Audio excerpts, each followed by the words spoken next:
Hello प्यारे बच्चों, नमस्कार। कैसे हैं आप सब? एक बार बता दीजिए कि आवाज की क्वालिटी, वीडियो की क्वालिटी, सब चीज बढ़िया है कि नहीं है। प्यारे बच्चों, हम यहाँ पे देख पा रहे हैं सब चीज ठीक है, आवाज भी ठीक है, वीडियो की क्वालिटी भी ठीक है। आप सब कैसे हैं ये हमको जानना है। तो फटाफट से आप लोग प्यारे बच्चों सुबह सुबह बता दीजिए कि कैसे हैं आप सब। बिल्कुल बढ़िया है ना?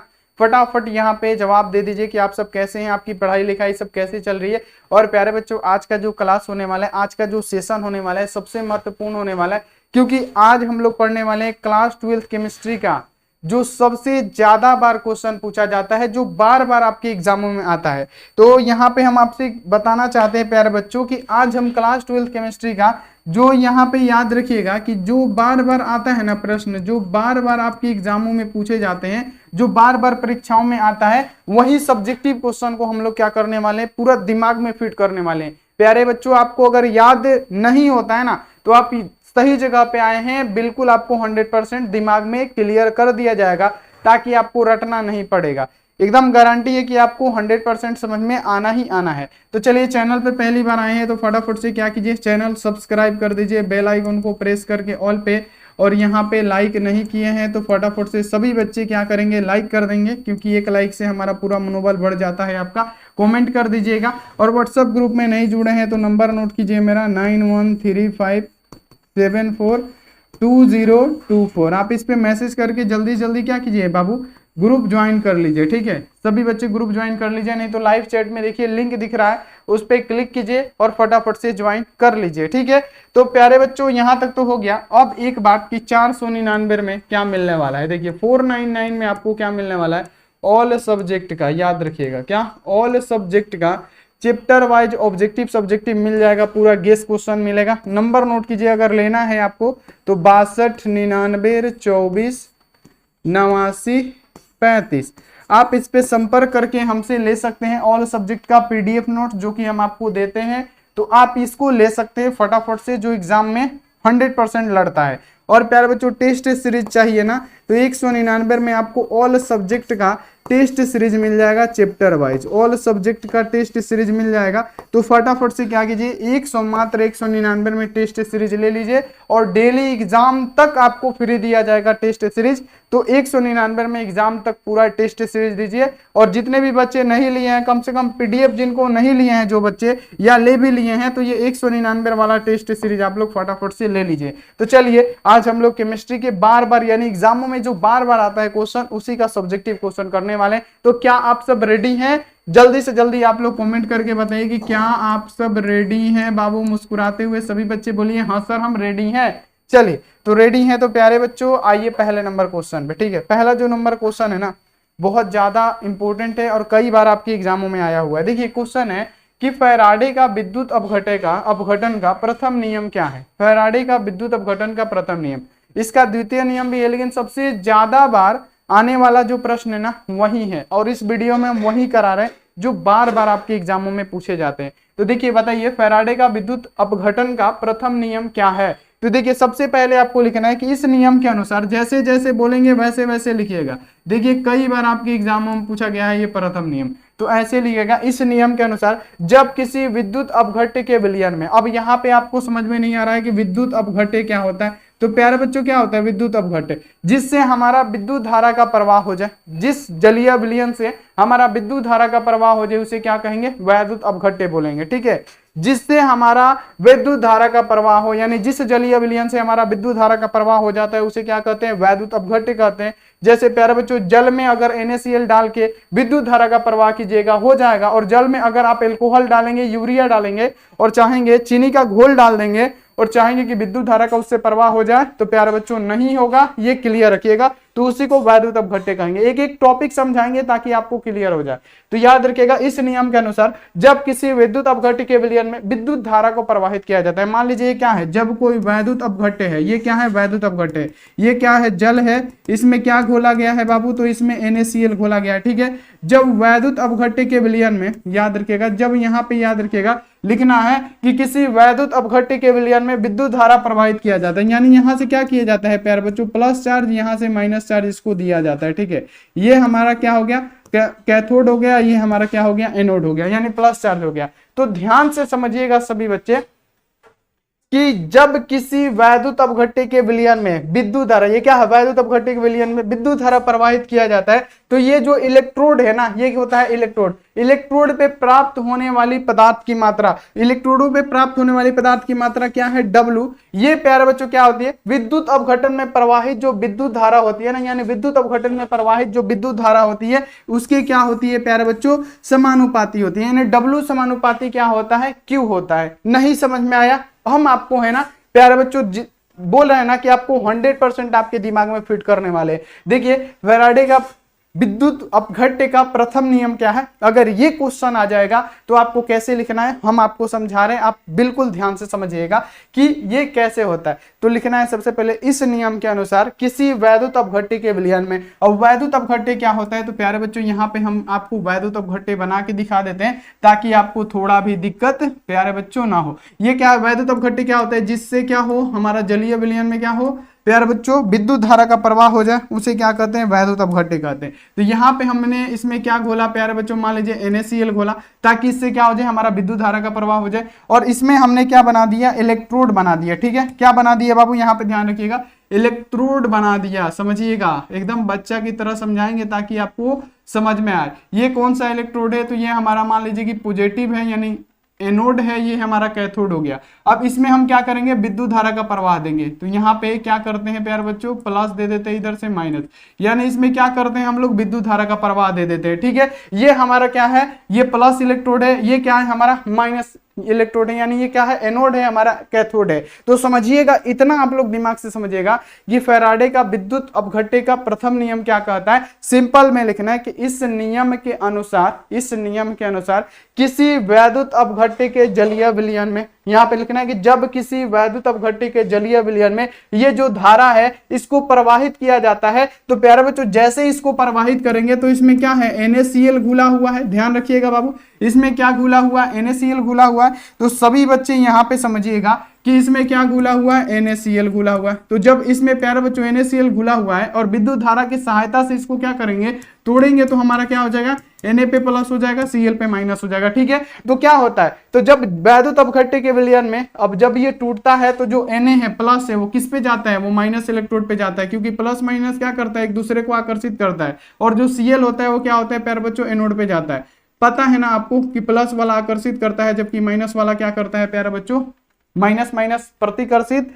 जो सजातीय आवेश होते हैं वो प्रतिकर्षित, जो विजातीय आवेश होते हैं आकर्षित करते हैं। अब देखिएगा कैसे समझ में आएगा आपको कि फैराडे का वैद्युत अपघटन का प्रथम नियम क्या है। तो इस नियम के अनुसार आपको लिखना है कि किसी वैद्युत अपघट्य के विलयन में, यानी ये वैद्युत अपघट्य है, इसके विलयन में हम धारा का प्रवाह देंगे तो पदार्थ होने वाली जो पदार्थ की मात्रा है, यानी ये जो इलेक्ट्रोड है ना, इस पे पदार्थ यानी कितना मात्रा में ये प्यारे बच्चों कैथोड पे सोडियम प्राप्त हो रहा है और ये एनोड पे कितना मात्रा में हमारा यहाँ पे क्या क्लोरीन प्राप्त हो रहा है, इसका क्या होता है प्यारे बच्चों, प्रवाहित होने वाली विद्युत धारा की मात्रा की ये समानुपाती होती है। तो अब समझिएगा, डेफिनेशन ऐसे लिखेगा कि इस नियम के अनुसार किसी वैद्युत अपघट्य के विलयन में यहाँ पे क्या होने वाली, पदार्थ होने वाली पदार्थ की मात्रा क्या होती है प्यारे बच्चों, उसमें प्रवाहित विद्युत धारा के समानुपाती होती है। तो यहाँ पे हम लोग कैसे लिखेंगे बाबू, आप लोग ध्यान रखिएगा एक एक, क्योंकि ये आएगा क्वेश्चन।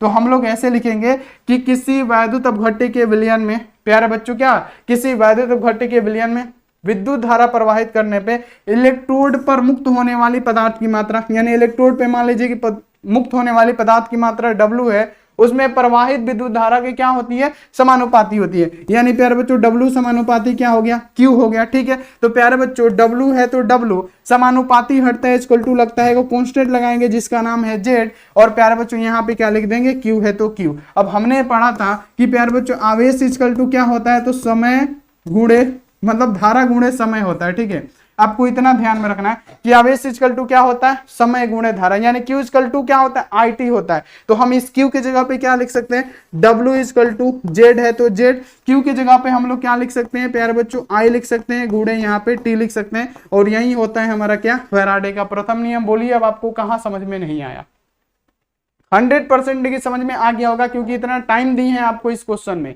सबसे पहले लिखना है कि इस नियम के अनुसार किसी वैद्युत अपघट्य के विलयन में, या आपको याद रखना है कि विद्युत धारा प्रवाहित किया जाता है ना, तो उसमें प्राप्त होने वाली इलेक्ट्रोडों पे पदार्थ की मात्रा समानुपाती होती है किसके, तो विद्युत धारा के। ठीक है, इतना क्लियर कर देना, जिसे हम लोग क्या कहते हैं प्यारे बच्चों, फैराडे का प्रथम नियम कहते हैं। तो W समानुपाती होता है क्योंकि W है, समानुपाती हटेगा इक्वल टू लगेगा। ठीक है प्यारे बच्चों, जब इक्वल टू लगता है तो वो कांस्टेंट लगाना पड़ता है, Z कांस्टेंट, और Q है तो Q। और आपको पता होगा कि Q क्या होता है, Q इक्वल टू क्या होता है, आवेश इक्वल टू क्या होता है, धारा गुणे समय होता है। तो हम क्या लिख सकते हैं, Q की जगह पे धारा गुणे समय लिख सकते हैं, और यही हमारा क्या होता है, फैराडे का वैद्युत अपघट्य का प्रथम नियम होता है। तो प्यारे बच्चों आपको क्या समझ में आया, आ गया ना, 100% आ गया ना, बताइए फटाफट से।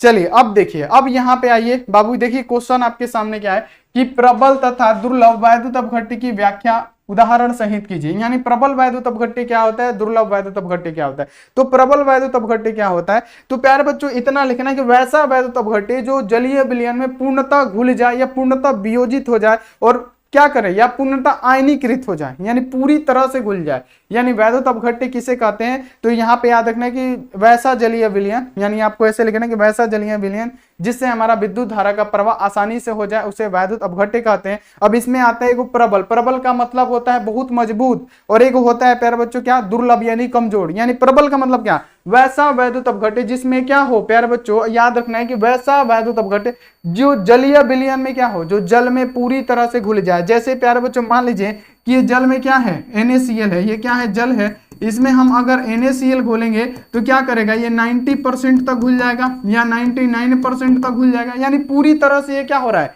जल में घुल जा रहा है। जब जल में घुल जाएगा तो इसमें विद्युत धारा का प्रवाह बिल्कुल आसानी से हो जाएगा, उसी को कहेंगे प्रबल वैद्युत अपघट्य। वैसा वैद्युत अपघट्य जो जलीय विलयन में पूरी तरह से आयनीकृत हो जाए, पूरी तरह से घुल जाए, उसे क्या कहेंगे हम लोग, क्या कहेंगे, प्रबल वैद्युत अपघट्य कहेंगे। अब बात आती है दुर्लभ वैद्युत अपघट्य। तो दुर्लभ वैद्युत अपघट्य क्या होता है, वैसा वैद्युत अपघट्य जो जलीय विलयन में क्या हो, जो जलीय विलयन में आंशिक रूप से घुले, थोड़ा सा घुले। जैसे प्यारे बच्चों आंशिक रूप से क्या, CH3COOH को ले लीजिए, है ना, ये क्या होता है, जलीय विलयन है। मान लीजिए यहाँ पे ये जलीय विलयन है, इसमें क्या घोल रहे हैं प्यारे बच्चों, यहाँ देखिए CH3COOH हम लोग घोल रहे हैं। ठीक है, तो ये क्या करेगा, ये 50% घुलेगा, 40% घुलेगा, बाकी ये क्या होगा, नहीं घुलेगा। तो इसे क्या कहेंगे, इसे हम लोग कहेंगे प्यारे बच्चों, आपको याद रखना है, दुर्लभ वैद्युत अपघट्य। तो यहाँ पे आपको क्लियर हो गया कि प्रबल वैद्युत अपघट्य क्या होता है, जो पूरी तरह से जलीय विलयन में घुल जाए या पूरी तरह से जलीय विलयन में आयनीकृत हो जाए, उसे प्रबल वैद्युत अपघट्य। जो आंशिक रूप से यानी कम रूप से जलीय विलयन में घुले, उसे दुर्लभ वैद्युत अपघट्य। जो कि 2022 का ही क्वेश्चन है, इसी ज्यादा समय का पूछा हुआ नहीं है, एकदम कम समय का पूछा हुआ है, तो ये भी ध्यान रखिए। अब ये देखिए कि किसी तरल में अवाष्पशील विलय मिला दिया जाए तो उसकी वाष्प दाब में कमी आती है, क्यों आती है। BSCB 2018 का 2022 का क्वेश्चन है, 2018-2022 का क्वेश्चन है। यहाँ पे आप लोग प्यारे बच्चों समझिएगा, मोस्ट इंपोर्टेंट क्वेश्चन आपके एग्जाम में होने वाला है। तो यहाँ पे समझिए सबसे पहले कि किसी तरल में, मान लीजिए कि कोई तरल है, ठीक है, मान लीजिए कि कोई तरल क्या है, यहाँ पे याद रखिए क्या है, पतीला है, और पतीला में यहाँ पे क्या है, दूध है। ठीक है, ये क्या है, दूध है, और आपकी मम्मी क्या कर रही है, उबाल रही है। तो जब आपकी मम्मी उबाल रही है तो जब जैसे जैसे दूध उबलेगा, इसमें से वाष्प क्या होगा, बहुत ज्यादा बाहर आएगा, आएगा ना। अब उबाल रही है मम्मी, ठीक है, उसके बाद से क्या की, इतना एक बार चीनी लेके क्या कर दी प्यारे बच्चों, इसमें डाल दी, तो अब तो वाष्प कम हो जाएगा ना। बाबू देखे होंगे जब मम्मी दूध उबाल रही है तो वाष्प बहुत ज्यादा निकलता है, लेकिन जैसे ही उसमें चीनी डाल देती है क्या होता है, जैसे ही चीनी डालती है उसमें प्यारे बच्चों क्या होता है, वो वाष्प कम हो जाता है। तो वही क्वेश्चन है, यहाँ पे समझना है कि किसी तरल में अवाष्पशील विलय, यानी अवाष्पशील विलय जैसे चीनी हो गया हमारा, उसको डाल दिया जाता है तो उसकी वाष्प दाब में कमी क्यों आ जाती है। तो यहाँ पे लिखना है आपको कि किसी तरल में अवाष्पशील विलय मिला दिया जाए तो उसके वाष्प दाब में कमी हो जाती है, क्योंकि द्रव अणुओं पे क्या होती है प्यारे बच्चों, क्योंकि उसके विलयन पे क्या होती है, द्रव अणुओं की जो संख्या होती है वो घट जाती है। प्यारे बच्चों आप यहाँ पे गाड़ी चला रहे हैं खूब तेज, और सामने एक बार 50 को एक बार क्या कर दिया जाए, अचानक से ब्रेकर लगा दिया जाए, चाहे 1 किलोमीटर तक ब्रेकर अचानक से लेके लगा दिया जाए, तो आपका गाड़ी का स्पीड क्या हो जाएगा, स्लो हो जाएगा। उसी तरह जब वाष्प दाब निकलता है एकदम मुक्त अवस्था में निकलता है, लेकिन चीनी डाल देने पे क्या होता है, वो प्यारे बच्चों जगह आगे प्यारे बच्चों क्या हो जाता है, मतलब द्रव अणु की संख्या घट जाती है। ठीक है,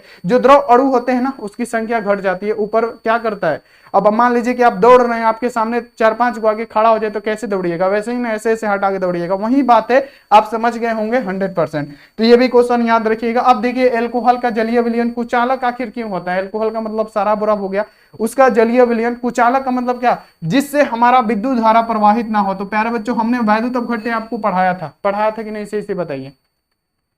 हमने आपको वैद्युत अपघट्य पढ़ाया था कि जिस विलयन में, यहाँ पे याद रखना है कि वैसा विलयन जिससे विद्युत धारा का प्रवाह एकदम आसानी से हो जाए, उसे हम लोग क्या कहते हैं? वैद्युत अपघट्य कहते हैं। जैसे हमने प्यारे बच्चों यहाँ पे समझिएगा कि ये जो जल है इसमें हमने NaCl डाला तो विद्युत धारा का प्रवाह क्या हो गया प्यारे बच्चों? विद्युत धारा का जो प्रवाह था वो होने लगा था, ठीक है, विद्युत धारा का प्रवाह आसानी से हो गया था। लेकिन अब आइए यहाँ पे हम क्या कर रहे हैं प्यारे बच्चों, ये क्या है? जल है, और जल में हम क्या कर रहे हैं? एल्कोहल घोल दे रहे हैं, ठीक है, एल्कोहल घोल दे रहे हैं। तो जब इसमें यहाँ पे एल्कोहल प्यारे बच्चों घोलेंगे तो इससे क्या होगा? विद्युत धारा का प्रवाह नहीं होगा। यहाँ पे हम क्या कर दे रहे हैं?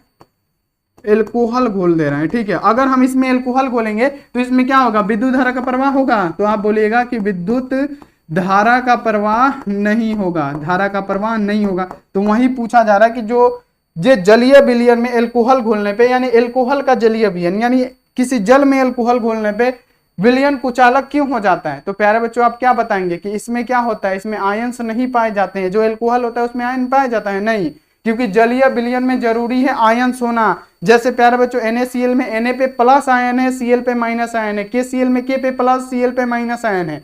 तो उसमें क्या होगा? विद्युत धारा का प्रवाह हो जाएगा आयनों के द्वारा। लेकिन एल्कोहल में क्या होता है? जो आयंस होते हैं ना, आयंस वो नहीं पाए जाते हैं, नहीं पाए जाते हैं, याद रखना इतना। इसलिए क्या होता है? हमारा जो एल्कोहल का जलीय विलयन होता है पूरी तरह से कुचालक होता है। तो यहाँ पे इसका आंसर कैसे लिखिएगा कि एल्कोहल में सहसंयोजी आबंध पाए जाते हैं, जिसके कारण जल में डालने पर कोई भी आयन नहीं बनाते। सबसे बढ़िया तो ये है आंसर कि ये कोई आयन बनाएगा ही नहीं। जिससे क्या होगा? जब ऐसे भी लिख दीजिएगा, जब भी हम कोई जलीय विलयन में आयन को मतलब एल्कोहल को घोलते हैं तो एल्कोहल जो होता है वो आयनीकृत नहीं होता है, क्योंकि उसमें आयन नहीं होते हैं। इसलिए हमारा जो है एल्कोहल का जलीय विलयन कुचालक होता है। तो क्लियर हो गया प्यारे बच्चों? एक बार बता दीजिए। और यहाँ पे PDF नोट्स चाहिए तो प्यारे बच्चों यहाँ पे 62 99 24 89 35 आप इस पे संपर्क कर सकते हैं। इसका भी PDF मिल जाएगा कितना में? तो मात्र 499 में एग्जाम तक मिलने वाला है। कब तक? एग्जाम तक। तो प्यारे बच्चों एकदम 100% आपको मिलेगा, फटाफट से ले लीजिए, ठीक है। अब देखिए कि हेनरी का नियम क्या है। हेनरी का नियम आपने पढ़ा होगा, हेनरी का नियम। तो ये हेनरी का नियम क्या है? तो प्यारे बच्चों ये क्या होता है हेनरी का नियम कि स्थिर ताप पे किसी गैस की किसी द्रव में विलयता। अब यहाँ पे आपको क्या करना है? स्थिर ताप पे, ताप क्या है प्यारे बच्चों? मान लीजिए यहाँ पे कोई है और इसमें क्या है? ये जो है प्यारे बच्चों, ये जो ताप है ना, ये जो ताप है याद रखना है, ये क्या है? स्थिर है। एगो यहाँ पे याद रखने की कांस्टेंट ताप है, टेम्परेचर एकदम स्थिर है। अब यहाँ पे देखिए स्थिर ताप पर किसी गैस में, यहाँ पे देखिए किसी गैस की किसी द्रव में विलयता। ये इस द्रव में क्या करना है? हमको गैस घोलना है। हेनरी का नियम इसलिए ना था कि किसी द्रव में किसी गैस की विलयता, या किसी गैस में किसी गैस की मतलब द्रव में विलयता, यानी किसी द्रव को किसी गैस में घोलना है। इसी पे हमारे प्यारे बच्चों आपको याद रखना है कि हेनरी ने नियम दिया था। तो हेनरी ने नियम क्या दिया था? तो याद रखिएगा कि स्थिर ताप एवं दाब पे किसी द्रव में किसी गैस की विलयता गैस के वाष्प दाब के समानुपाती होती है, ठीक है। इतना आपको याद रखना है। क्या होती है? गैस के दाब के समानुपाती होती है, ठीक है। क्लियर हो गया? आपको ऐसा लिखना है कि हेनरी का नियम क्या होता है, सिंपल सा लिखना है आपको, बिल्कुल टेंशन नहीं लेना कि हेनरी का नियम क्या है। तो लिखना है कि हेनरी के नियम के अनुसार स्थिर ताप पे किसी गैस की किसी द्रव में विलयता, मान लीजिए कि किसी गैस की किसी द्रव में विलयता प्यारे बच्चों क्या होती है? गैस के वाष्प दाब के समानुपाती होती है, यानी गैस के दाब के समानुपाती होती है। तो प्यारे बच्चों यहाँ पे क्या हो जाएगा? यहाँ पे आप समझिएगा कि स्थिर ताप पे किसी गैस की किसी द्रव में विलयता गैस के दाब के समानुपाती होती है, यानी P समानुपाती क्या होता है प्यारे बच्चों? यहाँ पे याद रखना X होता है। क्या होता है? P समानुपाती X। अब देखिए यहाँ पे P है तो P समानुपाती हटेगा, इक्वल टू लगेगा, एक कांस्टेंट क्या लगाएंगे? तो K कांस्टेंट लगाएंगे, ठीक है। K क्या आता है? एक नियतांक होता है यहाँ पे, और प्यारे बच्चों x है तो x हो जाएगा, ठीक है। तो P इक्वल टू यहाँ पे आप लोग याद रखिएगा, यहाँ पे KH लगाएंगे, एगो नियतांक, ठीक है। क्या लगाएंगे? KH नियतांक लगाएंगे, क्योंकि हेनरी का नियम है तो KH लगा देंगे ताकि ये हेनरी का नियम है। तो P इक्वल टू क्या हो जाएगा? KH। x हमारा क्या हो जाएगा प्यारे बच्चों? आपको याद रख लेना है कि यही है हमारा, हेनरी का नियम। हेनरी का नियम कुछ है नहीं, बस आपको याद रखना है कि इस नियम के अनुसार स्थिर ताप एवं दाब पे किसी गैस में किसी द्रव में किसी गैस की विलयता गैस के वाष्प दाब के समानुपाती होती है। यानी क्या होता है प्यारे बच्चों, P समानुपाती x होता है। तो जब ये P समानुपाती x है प्यारे बच्चों, तो P है समानुपाती हटेगा इक्वल टू लगेगा, यहाँ पे हेनरी का नियम पढ़ रहे हैं तो KH को कांस्टेंट लगाएंगे और x है तो x यही हमारा क्या हो जाएगा प्यारे बच्चों, यही हमारा हो जाएगा क्या, हेनरी का नियम। जिसमें प्यारे बच्चों क्या हो जाएगा, KH जो होगा हेनरी नियतांक होगा, x क्या होगा प्यारे बच्चों गैस का यहाँ पे मोल, यहाँ पे क्या हो जाएगा अंश हो जाएगा। ठीक है, पर यह आपको याद रखना है, सभी बच्चे इसको याद रखिएगा। चलिए अब देखिए कि हेनरी के नियम की सीमाएं क्या है। अब यहाँ आप देखिए हेनरीज लॉ लिमिटेशन, यानी इसकी सीमा क्या है। हेनरी का जो नियम है इसकी सीमा आखिर है क्या, हेनरी के नियम की सीमाएं क्या है। अब देखिए हेनरी के नियम की सीमाएं पूछेगा, पहला आपको लिखना है कि यह विलयन तनु विलयन यानी वीक सॉल्यूशन के लिए लागू होता है। ये वीक सॉल्यूशन के लिए लागू होता है, याद रखना है। यदि ये सबसे पहला कि ये तनु विलयन यानी वीक सॉल्यूशन के लिए लागू होता है यदि गैस द्रव में अत्यधिक विलय हो तो, अगर याद रखना है कि अगर गैस द्रव में अगर बहुत ज्यादा घुलता हो तो इस नियम का पूर्ण पालन नहीं होगा। जब ज्यादा घुलेगा तो दाब यानी वाष्प दाब के समानुपाती थोड़ी होगा। तो यहाँ पे याद रखना है कि यदि गैस द्रव में अत्यधिक घुलता हो यानी विलय होता हो तो इस नियम का पूर्ण पालन नहीं होगा, क्लियर रखना है। अब देखिए दाब निम्न होना चाहिए और ताप बहुत ज्यादा होना चाहिए, यानी यहाँ पे याद रखना है कि जो दबाव है दाब कम होना चाहिए, ताप उच्च होना चाहिए। इसकी यहाँ पे आपको याद रखने की सीमाएं हैं और ये कई बार 3 से 4 बार आपकी एग्जामों में आया हुआ है, ध्यान रखना है। गैस और विलायक के साथ क्रिया करके कोई यौगिक का निर्माण नहीं करना चाहिए। गैस और विलायक मिलके और किसी यौगिक का यह निर्माण नहीं करना चाहिए, यानी अभिक्रिया करके ऐसा ना कि कोई यौगिक ये बना दे। तो यहाँ पे आपको सिंपल सा इसको लिख दे। अगला क्वेश्चन आते हैं, यहाँ पे समझिएगा कि 8 नंबर क्वेश्चन है आपके सामने कि विद्युत अपघटन क्या होता है। बाबू क्वेश्चन क्या है कि विद्युत अपघटन क्या होता है। देखिए बहुत अच्छा क्वेश्चन है जो एग्जाम में बार बार आता है, हम 2011 तक के लिए बहुत बार ये क्वेश्चन आया हुआ है कि विद्युत अपघटन क्या होता है, विद्युत अपघटन आखिर होता क्या है। ठीक है, तो विद्युत अपघटन क्या होता है याद रखना है कि याद रखना है सबसे पहले कि अगर किसी तरल पदार्थ में हम करंट प्रवाहित करते हैं, ये क्या है प्यारे बच्चों, अगर कोई हम तरल पदार्थ है, ये क्या है हमारा तरल पदार्थ है और इसमें हम क्या करते हैं NaCl मान लीजिए कि घोल देते हैं। इसमें घुला क्या है बाबू, NaCl घुला है। जब हम तरल पदार्थ में इस करंट यहां से क्या बैटरी की सहायता से करंट प्रवाहित करते हैं तो इसके जो आयन होते हैं ना वो टूट के विभक्त हो जाते हैं। क्या होते हैं, टूट के अलग हो जाते हैं। इसी को हम लोग क्या कहते हैं प्यारे बच्चों, इलेक्ट्रोलाइटिस। और प्यारे बच्चों इसी को हम लोग क्या कहते हैं, वैद्युत अपघटन कहते हैं। तो समझिएगा सबसे पहले वैद्युत अपघटन, अपघटन का मतलब क्या, तोड़ना। अपघटे नहीं, वैद्युत अपघटन, अपघटन का मतलब होता है तोड़ना। तो वैद्युत का मतलब क्या होता है, चार्ज, यानी क्या करना है, यानी इसको क्या करना है प्यारे बच्चों, चार्ज के हिसाब से, यानी इसको विद्युत दे के तोड़ना है, इसको लाइन दे के क्या करना है, तोड़ना है। तो देखिएगा कि ये कोई तरल पदार्थ है, इसमें NaCl घुला हुआ है, तो जब इसको क्या करेंगे, विद्युत देंगे तो क्या होंगे, इसके आयन क्या होंगे प्यारे बच्चों, टूट जाएंगे। और टूटेंगे तो क्या होगा, Na पे प्लस हो जाएगा और Cl पे माइनस हो जाएगा। ठीक है, तो जब ये टूटेगा तो प्यारे बच्चों मान लीजिए ये कैथोड है, तो टूटेगा तो प्लस वाला देखिए यहाँ पे आ गया और माइनस वाला इस पे आ गया है, यानी कैथोड पे क्या जाता है, कैथोड माइनस इलेक्ट्रोड होता है, उस पे प्लस वाला जाता है, यानी कैथोड पे यहाँ पे सोडियम जाएगा, एनोड पे क्या जाएगा प्यारे बच्चों, क्लोरीन जाएगा। ठीक है, इतना क्लियर हो गया। तो इसी को यानी वैद्युत अपघटन यानी विद्युत के सहायता से तोड़ना। तो जब कोई जलीय विलयन में हम NaCl को घोलते हैं तो प्यारे बच्चों जब इसको विद्युत धारा सप्लाई देते हैं तो इसके आयन क्या हो जाते हैं, टूट के विभक्त हो जाते हैं और अपना अपना क्या करते हैं प्यारे बच्चों, इलेक्ट्रोड चुन लेते हैं, जिसे हम लोग वैद्युत अपघटन अपघट्य कहते हैं। ठीक है, आपको याद रखना है वैद्युत अपघटन, सॉरी तोड़ना का मतलब वैद्युत अपघटन। तो ये आप लोग याद रखिएगा। अब देखिए हाइड्रोजन परिवार के कौन कौन से सदस्य होते हैं, कई बार आपके एग्जामों में आया हुआ है कि हाइड्रोजन परिवार के सदस्य कौन कौन से हैं। हाइड्रोजन परिवार जिसे हम लोग क्या बोलते हैं प्यारे बच्चों, हम आपको बताते हैं एक्स का मतलब क्या, हाइड्रोजन परिवार। हाइड्रोजन परिवार देखिए कई बार आया हुआ है कि 11, 12, 17 अभी कई बार पूछा गया है, अभी आपको हम मेंशन नहीं किया है। तो हाइड्रोजन परिवार का मतलब क्या हो गया, एक्स ग्रुप। हाइड्रोजन परिवार का सदस्य कौन सा होता है प्यारे बच्चों, आपको याद रखने के फ्लोरीन हो गया, उसके बाद से क्या होता है, क्लोरीन होता है, उसके बाद से क्या होता है, ब्रोमीन होता है, उसके बाद से क्या होता है हमारा आयोडीन होता है। ठीक है, तो यही होते हैं हमारा, यही होते हैं प्यारे बच्चों क्या, यही होते हैं हमारे, आपको याद रखना है कि हाइड्रोजन ग्रुप। ठीक है, याद रखना है क्या, फिर से लिख के बताएंगे ताकि आपको समझ में आए। देखिए सबसे पहले हाइड्रोजन ग्रुप को एक से सूचित किया जाता है। हाइड्रोजन ग्रुप क्या होता है प्यारे बच्चों, याद रखना है कि फ्लोरीन हो गया, क्लोरीन हो गया, और याद रखना कि ब्रोमीन हो गया, और याद रखना कि आयोडीन हो गया। यही हमारे क्या होते हैं, हाइड्रोजन ग्रुप के सदस्य होते हैं। तो लिख देना है फ्लोरीन, क्लोरीन, ब्रोमीन, आयोडीन, ये सभी तत्व एक ही परिवार के सदस्य हैं। इन सब तत्वों को सम्मिलित रूप से हाइड्रोजन परिवार कहा जाता है। तो सिंपल सा लिखना है कि हाइड्रोजन परिवार क्या है, फ्लोरीन, क्लोरीन, ब्रोमीन, आयोडीन, ये हमारे क्या होते हैं, हाइड्रोजन परिवार के सदस्य होते हैं। अब बात आता है कि जो फ्लोरीन होता है ये क्या होता है, प्रबल ऑक्सीकारक अम्ल होता है। क्या होता है, ऑक्सीकारक अम्ल होता है, याद रखिएगा।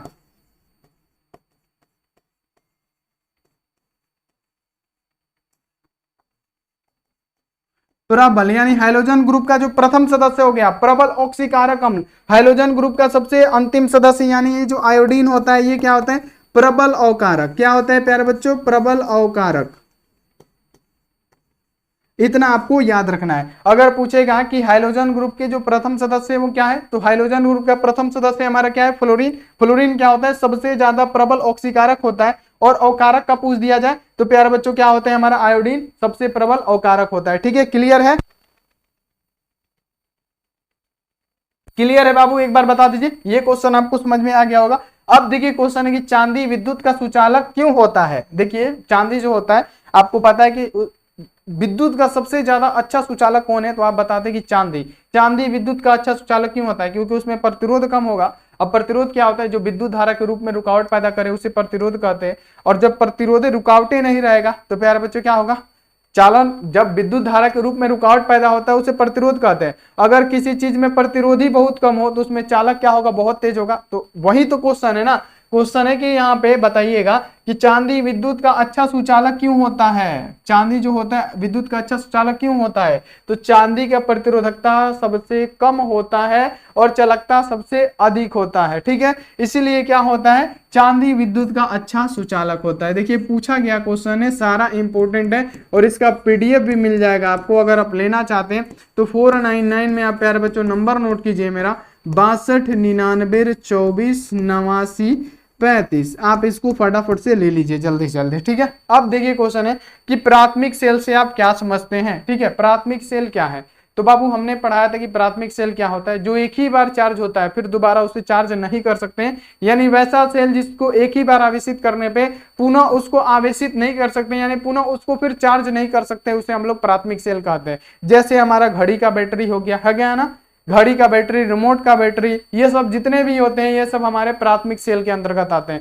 वैसा सेल जिसको एक ही बार जीवन काल में क्या किया जाता है, आवेशित कर दिया जाए, वो पुनः आवेशित न हो उसे क्या कहते हैं, प्राथमिक सेल कहते हैं। अब आता है द्वितीयक सेल, यानी लेड स्टोरेज बैटरी हो गया हमारा द्वितीयक सेल, यानी वैसा सेल जिसको चार्ज करके फिर डिस्चार्ज कर दिया जाए, फिर उसको पुनः आवेशित कर दिया जाए, यानी डिस्चार्ज की उपस्थिति में फिर से उसको आवेशित करके फिर उसका यूज किया जाए, फिर डिस्चार्ज हो फिर उसको चार्ज किया जाए, वही हमारा क्या होता है, लेड स्टोरेज बैटरी। यानी कहने का मतलब क्या, द्वितीयक सेल होता है। जैसे में लेड स्टोरेज बैटरी हो गया, इन्वर्टर का बैटरी हो गया, हमारा मोबाइल का बैटरी हो गया, सबसे अच्छा उदाहरण तो हमारा मोबाइल का बैटरी है। ये द्वितीयक सेल है क्योंकि ये डिस्चार्ज हो जाता है, फिर इसको चार्ज में लगा के फिर इसको आवेशित करते हैं, फिर डिस्चार्ज करते हैं, फिर आवेशित करते हैं, ये हमारा द्वितीय होता है। लेकिन हमसे क्या पूछा गया कि प्राथमिक सेल क्या है, यानी आपको बताना है कि जिस बैटरी में रेडॉक्स अभिक्रिया केवल एक ही बार हो तो कुछ समय तक यहाँ देखिए प्रयोग के बाद निष्क्रिय हो जाती है और पुनः इसे उपयोग में नहीं लाया जा सकता है, इसी को हम लोग क्या कहते हैं, तो प्यारे बच्चों प्राथमिक सेल कहते हैं, याद रखिएगा। अब देखिए कि इलेक्ट्रोड और इलेक्ट्रोड विभव क्या है। पहला है इलेक्ट्रोड और दूसरा है कि इलेक्ट्रोड विभव क्या है, समझिएगा।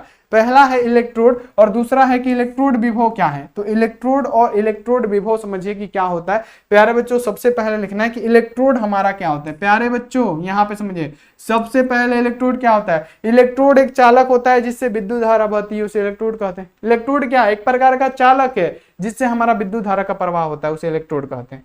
इलेक्ट्रोड का सिंपल सा डेफिनेशन है कि जिससे हमारा विद्युत धारा का प्रवाह हो उसे इलेक्ट्रोड कहते हैं। इलेक्ट्रोड एक चालक होता है जिससे हमारा विद्युत धारा का प्रवाह होता है। ठीक है, हो गया। अब देखिए इलेक्ट्रोड विभव किसे कहते हैं, तो जब किसी धातु के छड़ को उसी धातु के लवण के विलयन में डुबोया जाता है। जैसे धातु के छड़ को मान लीजिए क्या है, ये हमारा प्यारे मान लीजिए कि कॉपर का छड़ है, ये क्या है, कॉपर का छड़ है, और इसको क्या किया जाए, ये जो जलीय विलयन है ना, ये जो जलीय विलयन है प्यारे बच्चों यहाँ का, इसको क्या किया जाए, CuSO4 के विलयन में ही घुमाया जाए, घोला जाए, मतलब डुबाया जाए, CuSO4। यानी यहाँ पे याद रखना है कि जब कॉपर के, मतलब याद रखिएगा कि जब कॉपर के छड़ को कॉपर सल्फेट के विलयन में मतलब क्या किया जाए, घोला जाए। तो यहाँ पे देखिएगा कि जब किसी धातु के छड़ को उसी धातु के लवण के विलयन में डुबाया जाता है, यानी कॉपर के छड़ को CuSO4 के घोल में डुबाया जाता है, तो धातु का छड़ विलयन के सापेक्ष या तो धन आवेशित होगा या तो ऋण आवेशित होगा। इसी को हम लोग क्या कहते हैं प्यारे बच्चों, इलेक्ट्रोड विभव कहते हैं, जो कि आपको हमेशा याद रखना है, मोस्ट इंपोर्टेंट है, जो आपके एग्जाम में पूछा जाता है। अब यहाँ पे आता है कि लवण सेतु क्या है, तो देखिए वही है इलेक्ट्रोड विभव का प्यारे बच्चों, ये क्या है, यही हमारा इलेक्ट्रोड विभव है, यही हमारा इलेक्ट्रोड विभव है। जैसे ये जिंक का छड़ है, देखिए ये क्या है, हमारा जिंक का छड़ है। ये घोल कौन सा है, ये जो विलयन है हमारा क्या है, ZnSO4 का है, जिंक सल्फेट का ये घोल है, ठीक है। तो जब जिंक सल्फेट को घोल के जिंक के, यहाँ देखिए जब जिंक के छड़ को जिंक सल्फेट के घोल में घोला जाता है, तो प्यारे बच्चों क्या होता है, या तो इसके सापेक्षीय धनावेशित होगा या ऋण आवेशित होगा, उसी को हम लोग इलेक्ट्रोड विभव कहेंगे। अब आइए प्यारे बच्चों, जो क्वेश्चन है कि लवण सेतु क्या है, जो कि इंपॉर्टेंट है। तो लवण सेतु आखिर होता क्या है, यह एक U प्रकार की एक कांच की नली होती है। इसमें से लवण सेतु क्या है, यही हमारा लवण सेतु है, ठीक है, यही लवण सेतु है। एक उल्टा U प्रकार की एक नली होती है, यानी ऐसे होता है, लेकिन ये क्या होता है, इसको उल्टा लगाया जाता है। देखिए यहां से है, यानी जिंक सल्फेट के विलयन और यहाँ पे कॉपर सल्फेट के विलयन को प्यारे बच्चों क्या करते हैं, आपस में जोड़ता है। तो यही इसी को क्या बोलते हैं, हम लोग लवण सेतु बोलते हैं। तो देखिए यह एक U प्रकार की एक कांच की नली होती है, जिसमें यहाँ देखिए KCl, KNO3, NH4Cl आदि विद्युत अवघट्टे भरे होते हैं। इसके अंदर ये सब भरा होता है। लवण सेतु डेनियल सेल में एक महत्वपूर्ण भूमिका निभाता है। और यहाँ देखिए यह U प्रकार की एक होती है, परंतु उल्टी रखी जाती है, इसकी उल्टी प्रयोग किया जाता है ताकि इसमें इसका संपर्क बना रहे, ठीक है। तो ये आपको क्लियर हो गया कि ये लवण सेतु आखिर होता गया। अब देखिए वाष्प दाब के सापेक्ष अवनमन में रावल का नियम क्या है। वाष्प दाब का सापेक्ष, वाष्प दाब का आपेक्षिक अवनमन आपने पढ़ा है। तो वाष्प दाब का आपेक्षिक अवनमन क्या होता है, तो आपने पढ़ा है PO माइनस PS बटा में क्या है प्यारे बच्चों, PO होता है। अब इसके सापेक्ष में रावल का नियम क्या होता है, तो याद रखिएगा किसी तनु विलयन के वाष्प दाब का आपेक्षिक अवनमन। तो किसी तनु विलयन के वाष्प दाब का आपेक्षिक अवनमन प्यारे बच्चों, उसमें उपस्थित विलय के मोल प्रभाज, और विलय के मोल प्रभाज क्या होता है, स्मॉल n बटा में small n plus capital N, इसके बराबर होता है। इसी को हम लोग क्या कहते हैं, तो बाबू इसी को बोलते हैं क्या, याद रखिएगा, तो वाष्प दाब के आपेक्षिक अवनमन में रावल का नियम। तो रावल का नियम यही कहता है कि किसी तनु विलयन में वाष्प दाब का आपेक्षिक अवनमन, यानी ये जो वाष्प दाब का आपेक्षिक अवनमन है, फिर से हम आपको समझाते हैं कि किसी तनु विलयन में वाष्प दाब का आपेक्षिक अवनमन यानी PO माइनस PS बटा में PO क्या होता है, ये हमारा वाष्प दाब का आपेक्षिक अवनमन है। ये बराबर क्या होता है, हमारे विलय के मोल प्रभाज यानी स्मॉल n बटा में small n plus capital N के बराबर होता है। इसी को हम लोग क्या कहते हैं, तो प्यारे बच्चों वाष्प दाब के संबंध में ये क्या होता है, रावल के नियम के अनुसार वाष्प दाब के आपेक्षिक अवनमन में ये नियम होता है, ठीक है। तो ये आपको क्लियर रखना है। प्यारे बच्चों क्लास कैसा लगा ये बताइएगा, और ये क्वेश्चन बहुत इंपॉर्टेंट है, जो आपके एग्जामों में बार बार आते हैं। तो आप लोग प्लीज इसको ध्यान में रखिएगा, पढ़ लीजिएगा। और यहाँ पे प्यारे बच्चों सबसे बढ़िया बात कि अगर आप वीडियो को लाइक नहीं किए हैं तो फटाफट से पहले लाइक कीजिए। जितने भी सारे स्टूडेंट हैं फटाफट से आप लोग वीडियो को लाइक कीजिए, और प्यारे बच्चों शेयर भी कर दीजिए, और चैनल को फटाफट से आप लोग सब्सक्राइब करके बेल आइकन को प्रेस करके ऑल पे कर लीजिए, ठीक है। और PDF नहीं लिए हैं तो यहाँ पे नंबर नोट कीजिए 62 99 24 89 35। आप इस पे संपर्क करके फटाफट से PDF ले लीजिए। कितना में, तो 499 में। और प्यारे बच्चों आपको टेस्ट सीरीज लेना है तो 199 में ही आपको ऑल सब्जेक्ट का टेस्ट सीरीज मिलने वाला है। तो जल्दी जल्दी फटाफट से ये काम कीजिए। तो थैंक यू सो मच। मिलते हैं ऐसी 2 बजे वाली क्लास में जिसमें हम मैथ कराने वाले हैं। तो आइए सभी बच्चे 2 बजे मिलते हैं ऐसी अगले क्लास में। Thank you so much. Comment करके जरूर बताइएगा कि क्लास कैसा लगा।